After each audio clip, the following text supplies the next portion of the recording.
We are awakening together. This is our weekly gathering we hold online. For more information, visit our website, awakening-together.org. We'd love to see you there. It's all yours, Rhoda. Thank you, Marisol.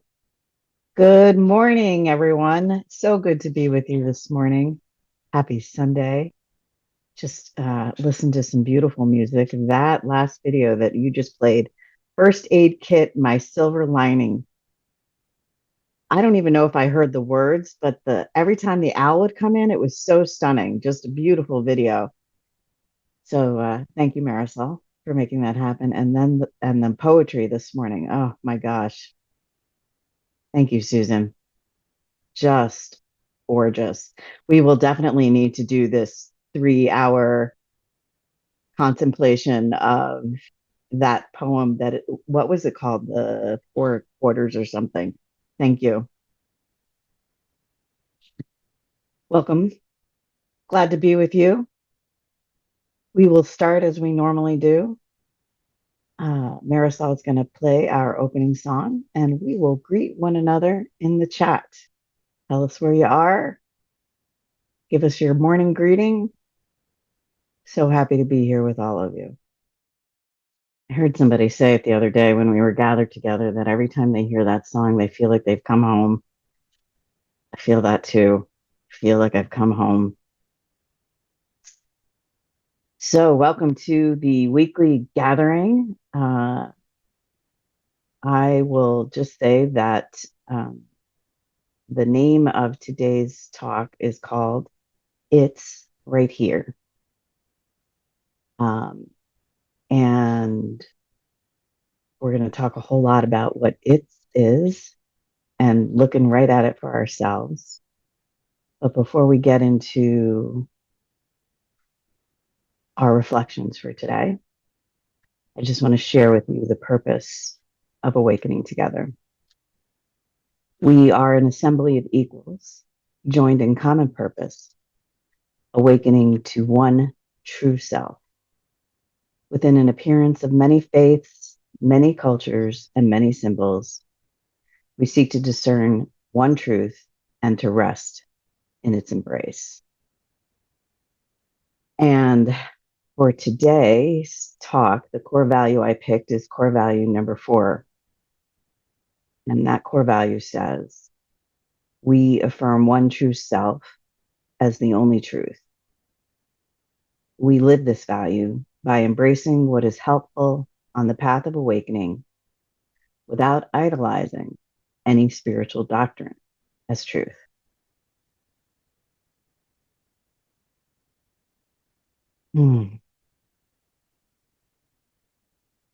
I tell you, we are going to get into announcements, but before we do, I will just say that core value just rings for me over and over and over and over.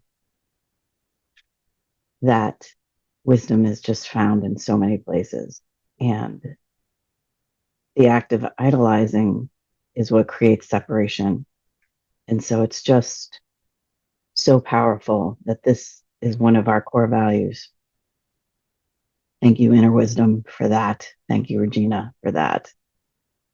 So I'm going to start by making a few announcements for us. Before we listen to our opening song, I just would love it if you would all join me in a prayer.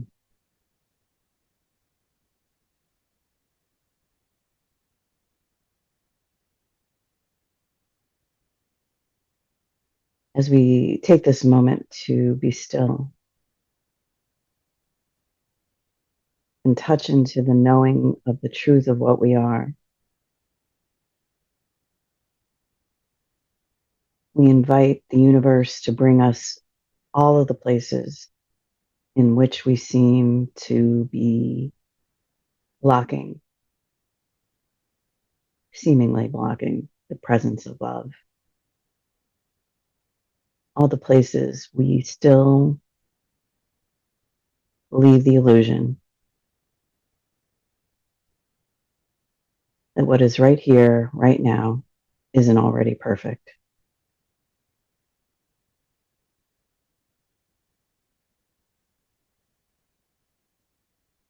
We trust that this that is here, right now, is here for us and here for our healing and perfectly orchestrated.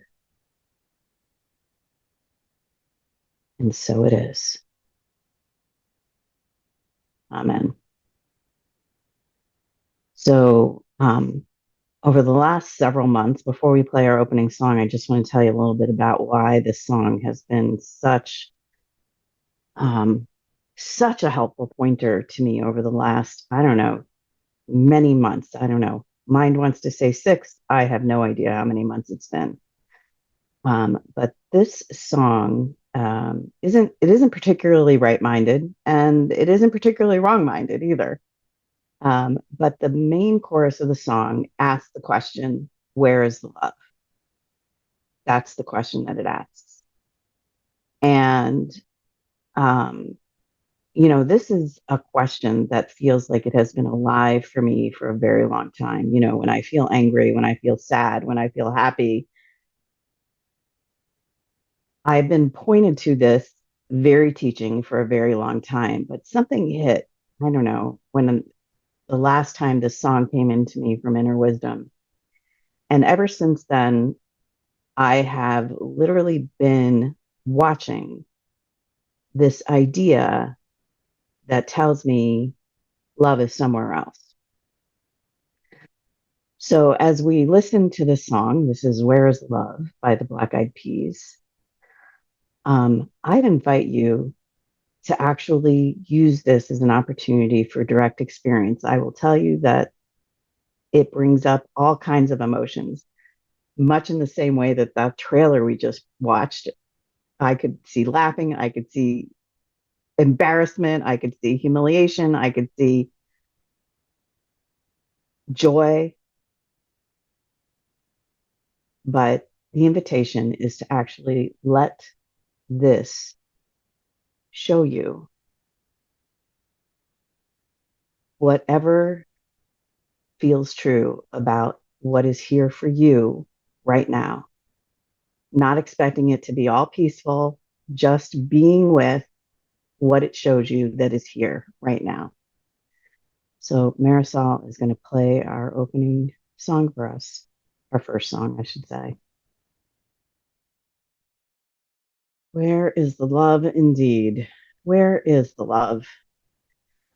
It is such an incredibly powerful, powerful question. And as you can see from the video in itself, that every time we look outside to find love, what we get is bombarded with images of what mind tells us is not love. And so I invite you to keep that question in your heart as you're listening to the reading that was selected for today. The way that this particular message came in for me is to really look at confusion about what's here and to get really clear about what it is and to know that it's right here. And what exactly is the it? Well, the it is everything. Any idea that I have had over the past many, many years of living that anything that is happening out there or to me has never been true. And while I've heard this message over and over again, and honestly lived this message over and over again, and did inquiry on top of inquiry over and over again, in the last 6 months, just asking the question, where is the love?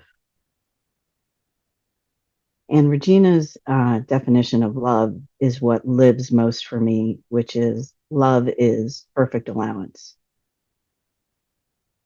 And so one of my favorite ways that this whole knowing of what's inside of me or what is actually being experienced, how it's not anywhere else, it's not somewhere out there.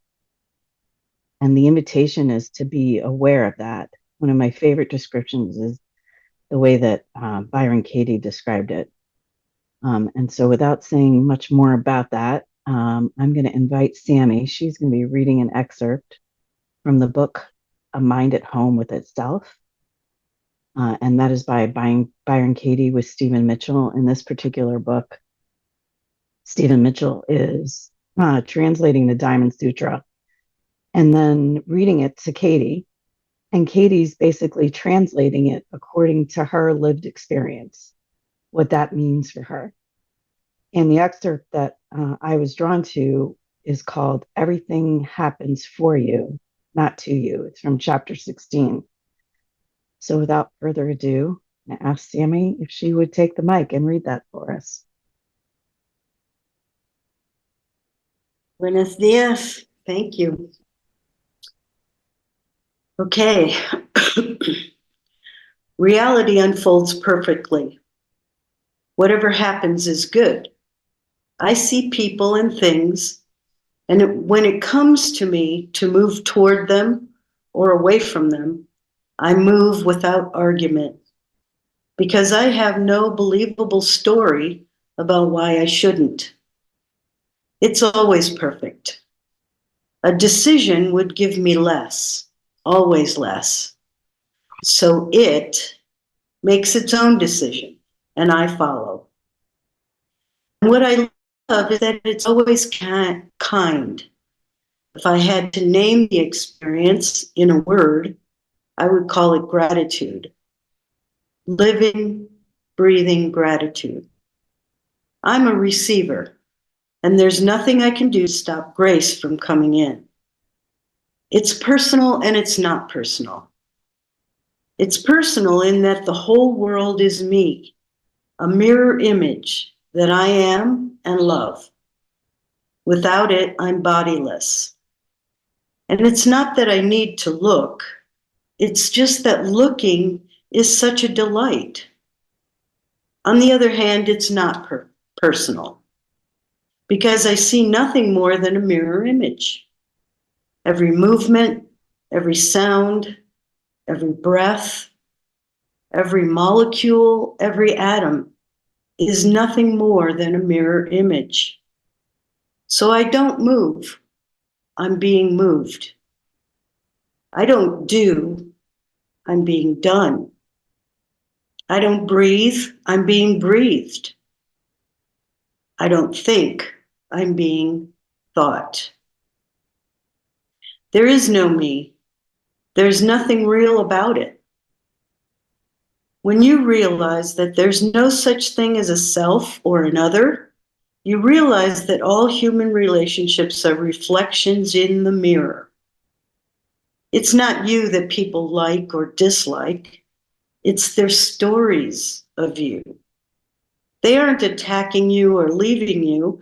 They're attacking or leaving who they believe you are. What does any of that have to do with you? You're their projection, just as they are yours. Realizing this makes it easy not to be affected by praise or blame. I love it when people blame me. I learn what I can from their criticism, but I can't ever take it personally. I also love it when they praise me, though I know that they're praising just the person they believe I am. But praise is more like our true nature. Blame hurts the blamer. So when people praise me, I feel happy for them. They say, "Oh, Katie, you've changed my life. I'm so grateful."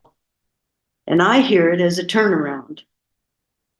She has changed her life, or he has changed his life. They give me the credit, but the credit is all theirs. To think that any of it has anything to do with me is confusion. Their gratitude is pointed toward me, the me they think I am. But eventually, as they grow more mature in inquiry, it gets pointed back to them, and eventually gets pointed nowhere at all. It becomes pure gratitude with no direction. If someone rejects you, he can only do that because you don't match his beliefs about how he wants the world to be. Only an inflated ego could say that you had anything to do with it. Suppose your hand moved for no reason and he found it unacceptable. Wouldn't it be obvious that it's all his show? If he criticizes you and you take that personally, you're the one who hurt you. The story you impose onto his criticism is where the pain begins. You're arguing with reality and you lose. My love is my business. Your love is yours. You tell the story that I'm this or I'm that, and you fall in love with your story. What do I have to do with it? I'm here for your projection. I don't have a choice in that. I'm your story, no more, no less. You've never met me. No one has ever met anyone.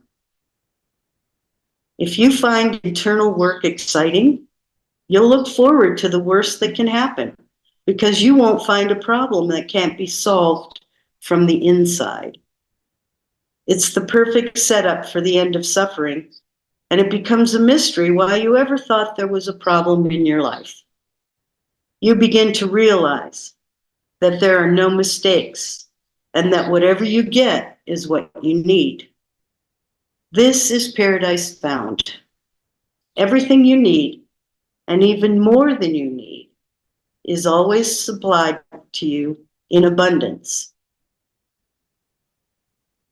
Even the subtlest upset is a form of suffering. It doesn't feel natural. Meeting people with understanding feels more like you. So when an annoyed or angry thought appears, can you meet that thought with understanding through inquiry? When you learn to meet your thoughts with understanding, you can meet us with understanding. What could anyone say about you that you haven't already thought? There are no new stressful thoughts. They're all recycled. We're not meeting anything but thoughts. The external is the internal projected. Whether it's your thinking or my thinking, it's the same. Only love has the power to heal. Whatever people say or do, how can you be upset with them when you know that they're projections of your own mind? When the mind realizes this, there's nothing to project itself as. Even the mind is its own theory. There's no one to be upset. There's only the mind playing in the apparent world of itself. The Buddha mind can never be stuck in the non-existent past or future. So it's impossible that it would ever experience anything but the joy that comes out of that understanding. The fact that you reacted to someone else. The fact is that you've never reacted to someone else. You project meaning onto nothing, and you react to the meaning you yourself have projected. Loneliness comes from an honest place. You're the only one here. There are no humans. You're it. When you question your thoughts, you come to realize that. It's the end of the world, the joyful end of a world that never existed in the first place. Big fat amen. Thank you so much, Sammy. Oh my gosh. Those descriptions just bring tears. The name of the book is A Mind at Home with Itself. And if you don't know Byron Katie's story, she was a severely depressed, unbelievably anxious, on the bed, thrashing and screaming She self-described crazy person. And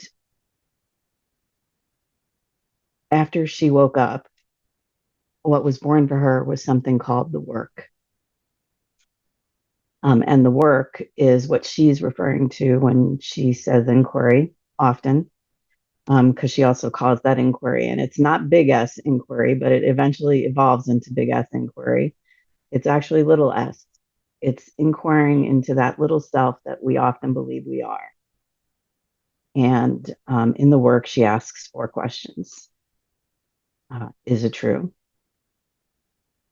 So you take any thought and you ask yourself, is it true? And it doesn't matter if it's a yes or a no.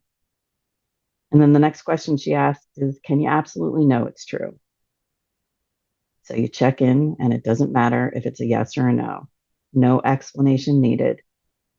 And then she asks you to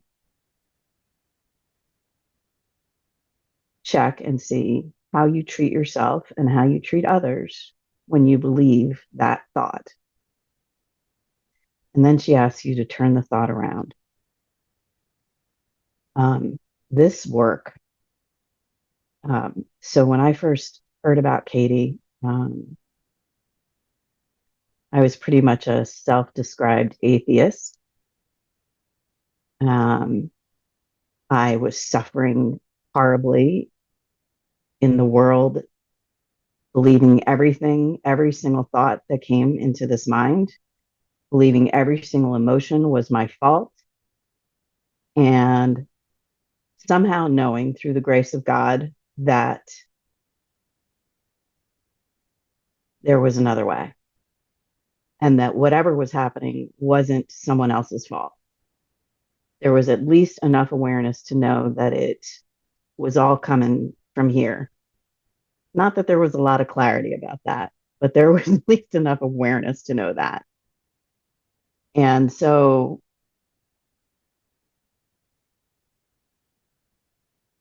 that question, or actually, I want to say the statement. I had often heard the statement, happiness is within, love comes from you. And I honestly wanted to punch somebody in the face every time I heard that. Like, are you flipping kidding me? If happiness is here, then I must be the most broken mother effer on the face of this earth. I must be the most intolerable, insufferable human being that ever existed because happiness was not here.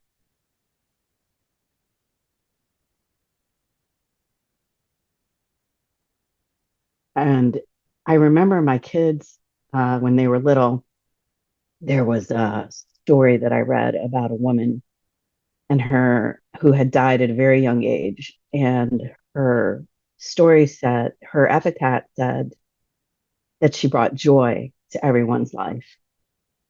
And I just remember feeling this like, oh my God, I'm not bringing joy to these children's lives.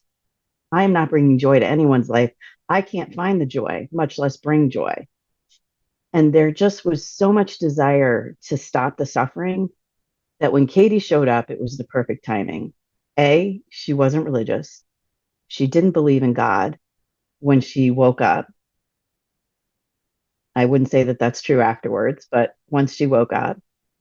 And so it felt like the easiest entree into looking at what was happening. Like, why am I suffering? To the point that I actually spent a year and a half with a paid facilitator 4 days a week doing self inquiry with her, sitting with a judge your neighbor worksheet and literally judging everybody and everything that came into my life. Because one of the ways that Katie taught this was you might as well do what mind does naturally, and that is it judges. It judges others. And, you know,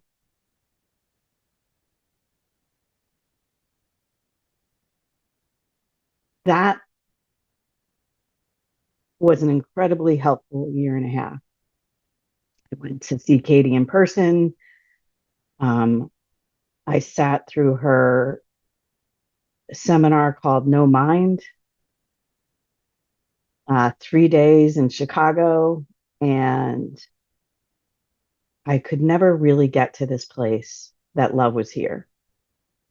I would get like these glimpses of happiness, glimpses of joy, and it just felt like this just isn't alive for me. But I kept digging. I kept looking, and the very first thing she writes in this particular excerpt is reality unfolds perfectly.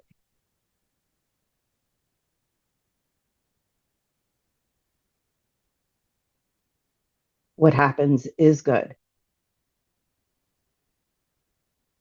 And so from watching this from the perspective of I am a human, I am separate, I am not good enough, none of that feels true. That feels like no way this is perfect. Like no way this is okay. But Katie's work kept pointing me back to it's here. What's happening is right here. And every time I would turn around a thought, one time I remember this particular thought coming in that Dave leaves his boots out on purpose with the mud and the snow on them and lets the water melt onto the new wood floors on purpose. And when you go through, how do I treat myself when I believe this thought that he does this on purpose? How do I treat him when I believe this thought that he does this on purpose? And then the turnaround. He doesn't leave his boots out on purpose. Wait, what? And so thought after thought, turnaround after turnaround, what I started to see was thinking just lies. It lies. It doesn't tell the truth. It just lies. It describes whatever's happening and then it lies more. And it can't possibly tell you what the truth is.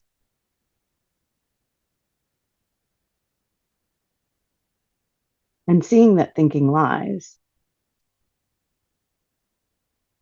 brings in the awareness that something else must be going on here. There's got to be something else happening here. Bring in big S, self-inquiry. What is actually happening? Where is love actually coming from? What is it that's here?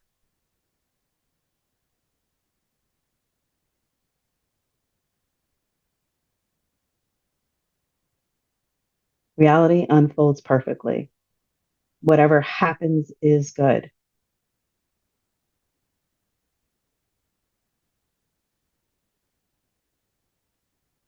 She says, I move without argument because I have no believable story about why I shouldn't. It's always perfect. A decision would give me less, always less. So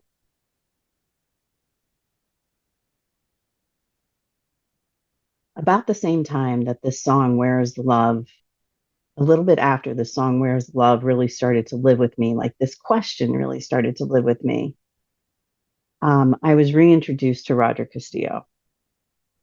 And Roger Castillo describes this idea of a doer. And I just want to say that I read this book, I don't know, when it first came out. So it could be 10 years ago, could be 12 years ago. I'm not honestly and truly sure. But I never understood this. I'm not the doer. She writes it very clearly here. I don't move. I'm being moved. I don't do. I'm being done. I don't breathe. I'm being breathed. I don't think. I'm being thought. There is no me. There's nothing real about it.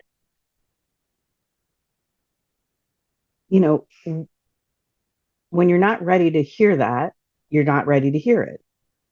Doesn't matter how many times you hear it or how many people around you know it, or you just, when you're not ready to hear it, you're not ready to hear it. I was in the business of making a better Rhoda. There's got to be a better Rhoda. So around February, we are listening to God's instructions from Roger Castillo. And Roger is describing there is no doer. And he's describing the fact that reactions happen, that they just happen the way that they happen. There isn't anyone actually doing it. Like, that is the programming. This is what happens. Everything that is happening right now is a result of your genes and your most up-to-date conditioning. So reactions are happening. That's what happens.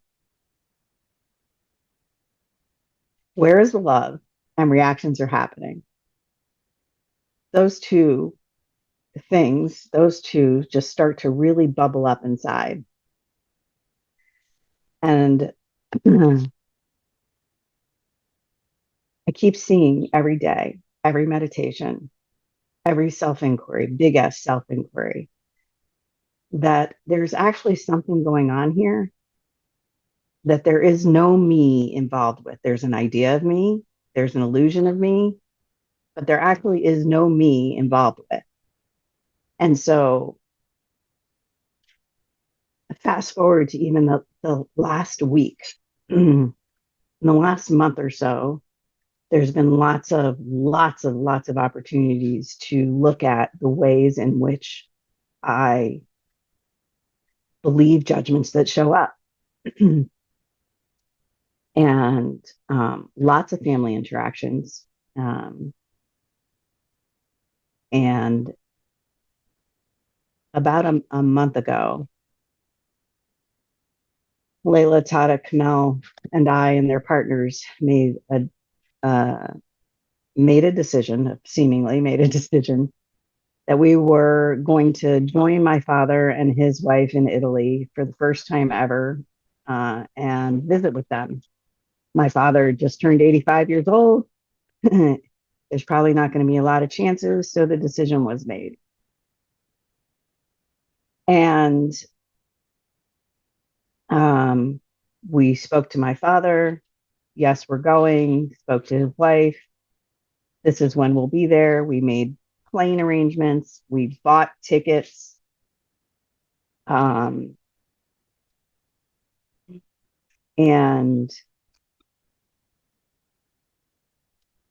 at that point,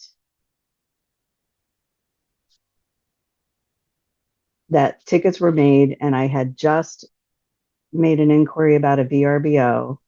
I call my father to say, hey, Dad, expecting him to be incredibly excited. So this is the way mind works.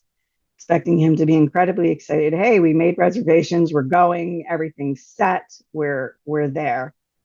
And he tells me that he's depressed, wishes that we would cancel the trip. And while it was all happening, all I could see was how this wasn't okay and how it was unfair. And I felt this incredible level of humiliation kept coming through and coming through and coming through. And all of these years of doing the work, of sitting with inquiry, sitting in meditation, trusting that what is true is everything that's happening is here for me.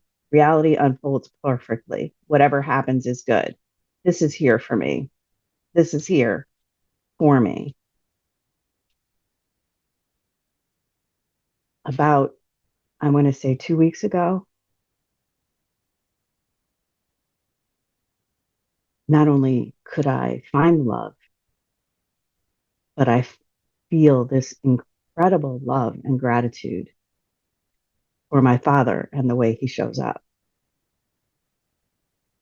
I shared about this, and I want to say that the words that were used were that up until that moment, I actually couldn't have said to you that I had real love, that real love was here, that real love was felt, especially when I spoke about my father. At best, it was an idea that I'm supposed to love him, that I'm supposed to respect him. But it felt like what Katie pointed to, what Roger Castillo pointed to, there is no doer, there is no anything other than what is. And everything in here that is feeling like they're suffering or that this isn't true or this can't be okay is only a reflection of a belief in a judgment.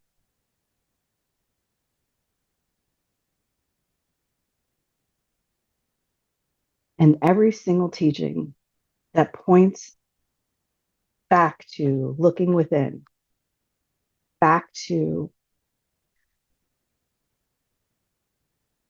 noticing that what is being felt right here. What is being thought is being thought right here. Not as in Rhoda's doing it and it's her fault, or, anyone else in this room is doing it, it's their fault. It's right here.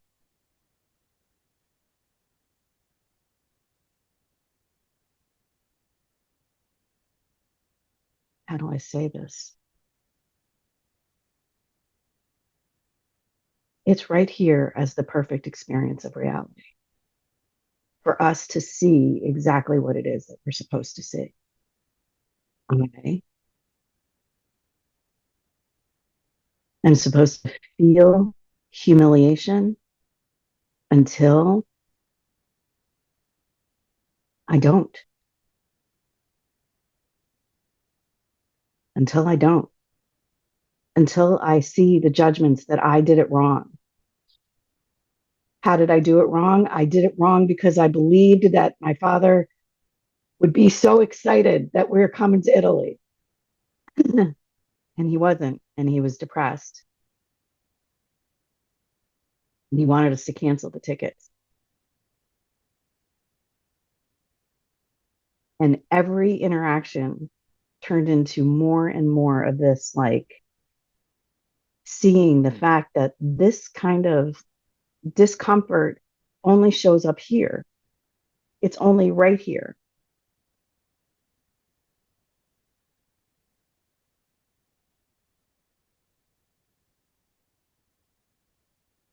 I'm not actually doing it.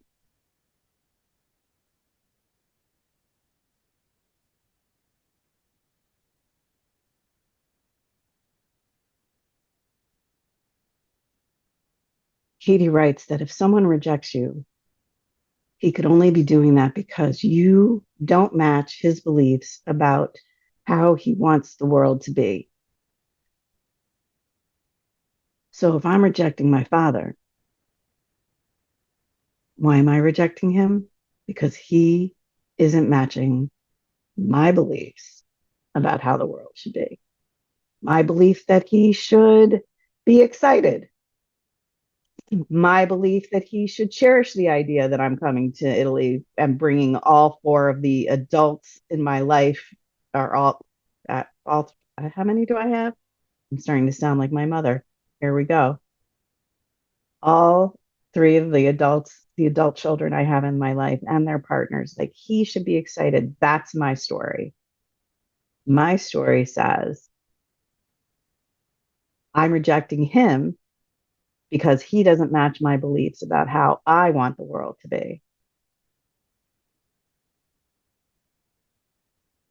How else could I possibly be disappointed?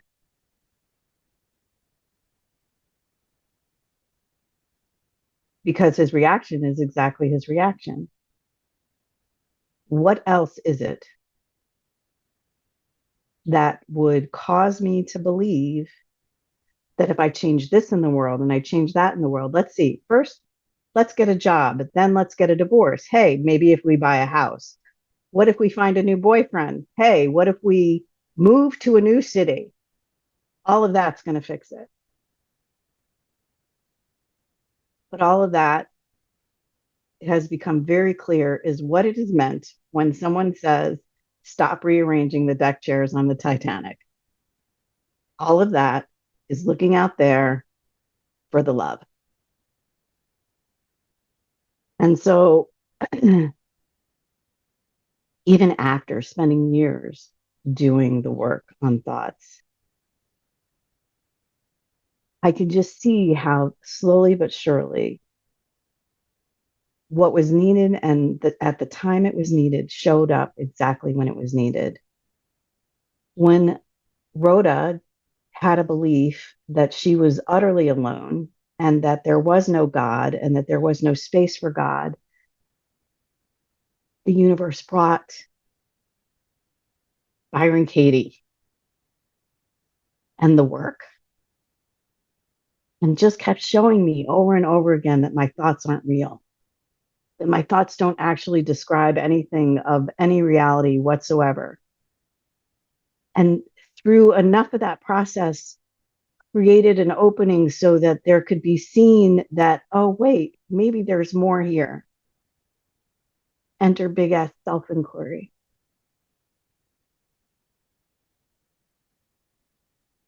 There isn't a day, a moment that I don't really see now that not only am I not separate, I could never have possibly been separate from God, could not possibly have been separate from the universe, from what seems like a you and a me. Like none of this is separate. All of it happening right here, right here. And it doesn't live like I never, like there's never any anger or there's never any sadness or there's no humiliation, there's no embarrassment, there's no shame. Like all of those feelings still show up. They show up a lot. And guess what still shows up? Rejection, because there's another pattern. Rejecting those feelings, rejecting those thoughts. Like this can't be, it's not supposed to be that way. Yes, I know you say that the world is perfect the way it is, but guess what? Not this. But why does that show up? It shows up because that is the most up-to-date conditioning. There is a very, very strong pattern of rejection that lives here. It just lives. That's the program that runs. And so if rejection happens, even that's perfect. Even that I can trust.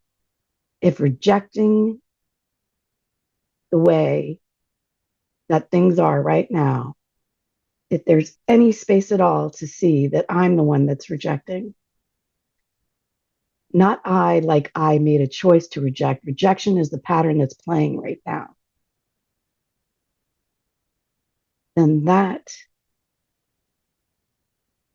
is the way to know that what is here is perfect. Because that's going to keep playing until it stops. In NTI, actually, I'll share this one quote with you from Dr. David Hawkins. I feel like he describes this whole process so perfectly. This was sent to me by a member who's just prolific with quotes, and it says this. This is Dr. David Hawkins. Desire is fueled by the illusion of lack, and that the source of happiness is outside of oneself, and therefore has to be pursued or acquired. The importance of the object of desire is thereby inflated and overvalued by its symbolism and mystique. The pleasure of the sense of self is blocked by desire.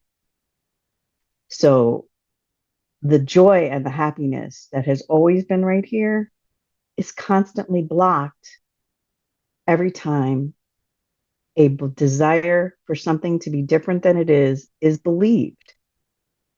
That's how the blocking happens. And it's still no guilt. That is not the fault of a separate person who is doing it wrong.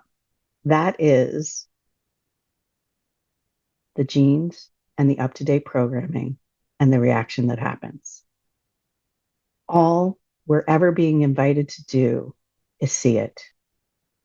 All we're ever being invited to do is see it. NTI 1 John chapter 5 verses 13 through 15 says this: in seeing God and in knowing God, confidence is also known. For in seeing God and in knowing God, one knows that he receives only as he has asked. In knowing this, his desire to know anything that is different from this fact is taken away, because to remember the truth is to want only the truth. And to want only the truth is a gratitude that desires nothing different than what is. Reality, according to Katie, reality unfolds perfectly. Whatever happens is good. So every time there is a sense that whatever it is, feeling, thought, emotion, even awakening, it is not here, the invitation is to question that. Just question it. Open to the genuine curiosity that actually proves that I don't know what anything is for. I don't know why anything is happening. But I can trust this. I can trust what is here right now because it's perfect.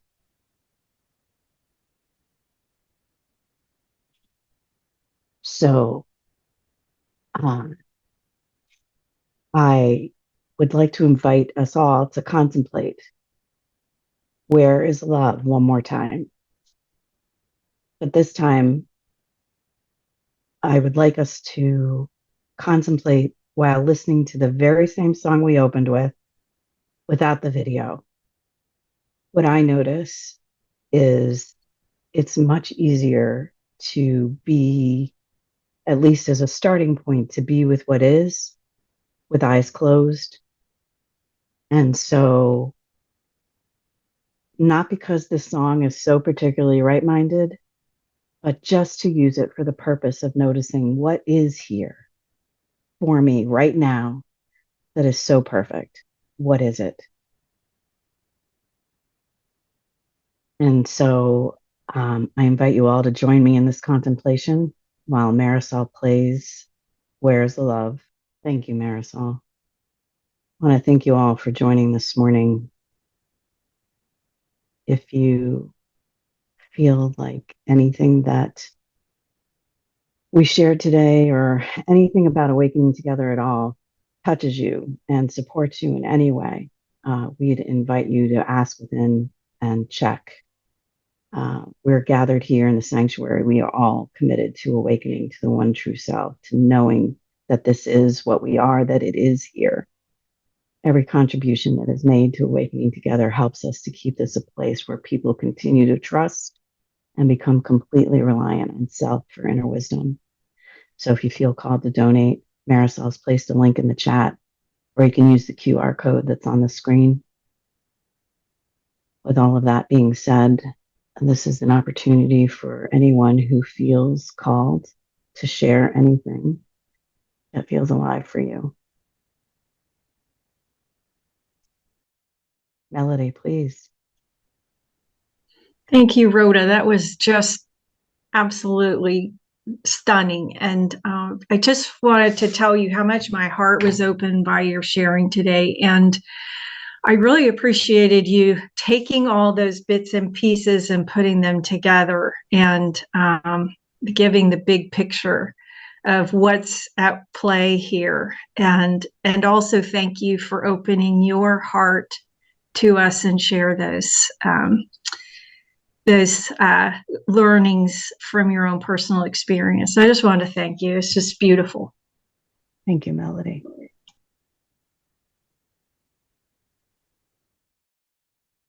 The name of the book again is A Mind at Home with Itself. Livy, please.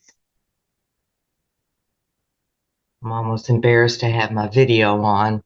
I let myself sleep in much needed rest today and woke up just in time to hear this beautiful, beautiful share. And I'm so grateful. Um, I'm hearing things that I was dabbling into on my own without any kind of the work by Byron Katie, printing out all the different worksheets. And I was trying to do those things on my own, not knowing anybody else that had any idea of what it was. And I can't, you know, um, the time right now is perfect. This is the perfect time right here, right now. And this was the perfect time for me to be hearing this and to allow it, to really resonate in my heart and to find, oh, here are the people who can be my guides and can lead me in this. And what a gift. I just feel really full of gratitude and just really appreciate such a beautiful, beautiful association with real life events of her work and that reading. I'm going to definitely get that book and the song and everything. So I'm so grateful that awareness woke me up, got me awake just in time, literally. 10:30. Okay, let's get up and turn this on. So I'm just really, I'm so grateful I got to be here today. Thank you, thank you, thank you so much. And it feels good to not to have guides now, to help me with the work. So thank you. Love to everybody. I hope everybody has a wonderful and beautiful day. And thank you so much again. My heart is full. Thank you. Thank you, Livy. What a perfect demonstration. It just happens perfectly, doesn't it? Just perfectly.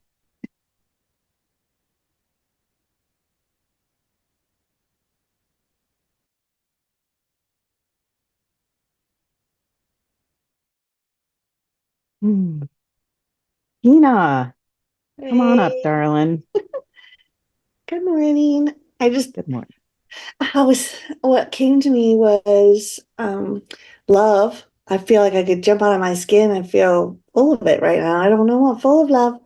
And but what was going on through me was inside of me was feeling all this love and was like, all these things weren't happening to you, they're happening for you. If I wouldn't have went through all that, I'd never be where I am today. This is all amazing and da da da.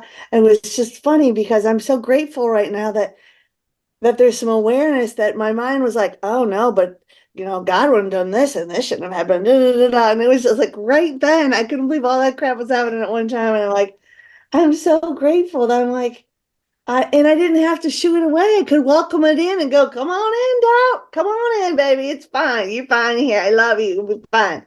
I mean, it's so amazing. You are amazing. And